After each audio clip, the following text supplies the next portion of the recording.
Today I would like to show you how to use the gradebook from Rediker to add assignments and assess them using skills.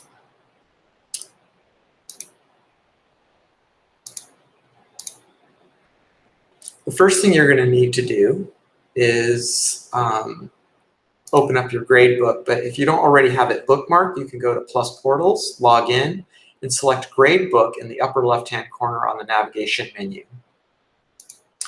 Once you're inside your gradebook, you can go ahead and select the gradebook that will be using skills-based grading. For me, that would be perhaps Computers Grade 2. And I got a couple student changes in there.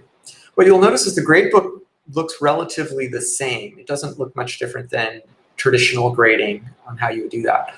Every class has been assigned all the skills for all subjects. And this is because, or has been done for many of you who might want to do cross-disciplinary lessons or units.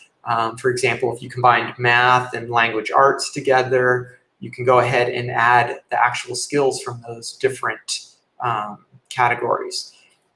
Now, for my computer course here, I only have the computer skills loaded, so I won't see the full litany of skills that are available to you all.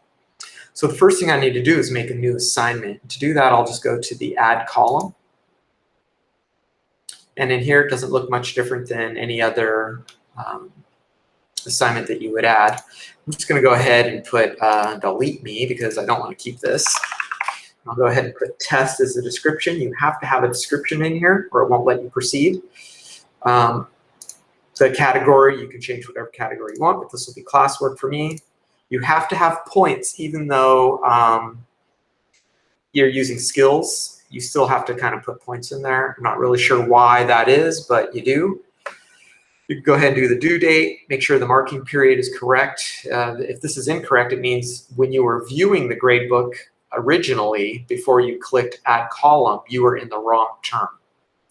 Now, I'm going to go ahead and do count and average because I believe this is still used when calculating the average for your skills. And I'll talk about that once we get inside the actual report.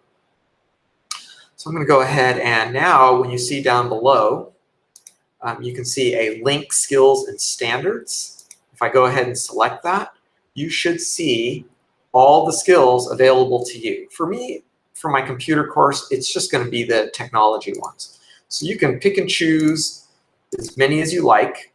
You'll notice down below you can unselect them if you make a mistake by clicking the little X here. And I'm just going to go ahead and I actually have to minimize my screen a little bit. Oh, it's at the top here. I'll just go ahead and do OK. And then once I'm done, I'm going to do create column.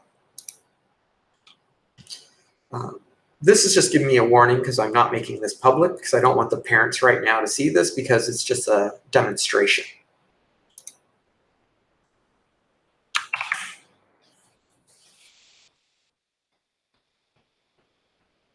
Okay, now you'll notice my new lesson is here, 10 points, delete me. Now, traditionally, when you assign a grade, you would just assign it in this column. Now, the grades that we'll be using, I'll show you in a second, but they're exceeds, meets, or proficient, meets, and developing. So you should be able to add EX for exceeds. But when I try to do this in this column right here in the normal view, it won't let me. And that's fine. So what you want to do is you'll notice right here in the column header, there's right above the title is a little orange arrow pointing to the right. And if you notice the skills up here in the upper right hand corner, the icon for it is also orange. So that's kind of a clue that lets you know or reminds you that these are for the skills. So when I go ahead and click on those, you'll notice for this assignment, I have all my students listed down here in the roster. I have the title and whatever else is here, and all the different skills that I'll be assessing for this. And you can scroll over if you need to. If I make this a little smaller again, so you can kind of maybe see a little bit more. So now when I go into each column for each student, I can assign them a different grade. And you'll notice it'll be there, right? So I can go ahead and just give them all whatever I want. PR for proficient, and I'll show you where these are in a moment. Meets, and I believe it's developing. It's not developing. Actually, if you right-click on it, you can see needs improvement. That's what it is. Okay, and so you can right-click in the column, or you could just hand enter them in, however you want to do it. And so if you go ahead and just fill it in for all these, it's a little time-consuming. Perhaps later I'll show you or demonstrate how you can auto-fill these columns. But for now, we'll just go ahead and do it this way.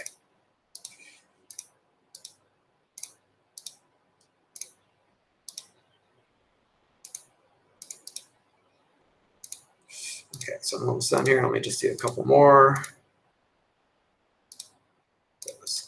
Yeah, that's a great example of this is online, so it takes a little bit of time to sync. So if you notice the screen's a little slow or a little delayed, like that, took a few seconds for that to appear, that's normal. Okay, so at the top, I'm just going to go ahead and hit save, and you'll notice really, I don't believe anything will be showing up in here for the quarter averages in this report view or this general view, because this is not used for skills-based reporting. We'll be using a different report card, which I'll show you later on how to do that.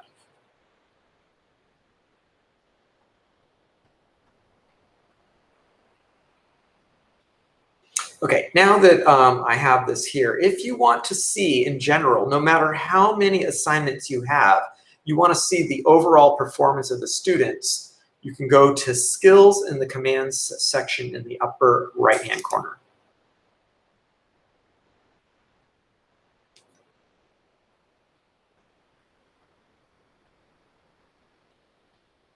Now, you'll notice all the standards. This is a report view. You'll notice that all the standards are listed, and I haven't filled in information for all of them. What you see in these columns here is an average, which is, it is average still, across all the different assignments that you've given. So for example, the ISTE-1 skill for Akeem has been averaged to, exceeds. And there may be 10 assignments that have been averaged for this, and this does work. Now, for overriding, you can override a grade, and that's what standards-based grading is all about, if you're familiar with it, our skills-based assessment. You can override as a teacher based on what you observe. You can also use formative assessments. Every administrator has their own philosophy on that, but I believe as a teacher, you have to take in all data points, regardless if the student was told it's a formative or not. And so this can be many things that you observe throughout the course of the term, which will allow you to override the overall grade. And what you want to do is save and verify. You can export this as an Excel sheet. You can view a skills report card view. And this is what it looks like. This is what will be similar to what the students and the parents will be seeing. And we will not be dealing with semester averages currently. We're just working on our quarter averages. And so overall, once again, this will be the overall how the student is done, but obviously the parents will get a more detailed view of every standard as well. In that, as you can see, if you just cycle through them, you can see that. So you can just verify their overall grade.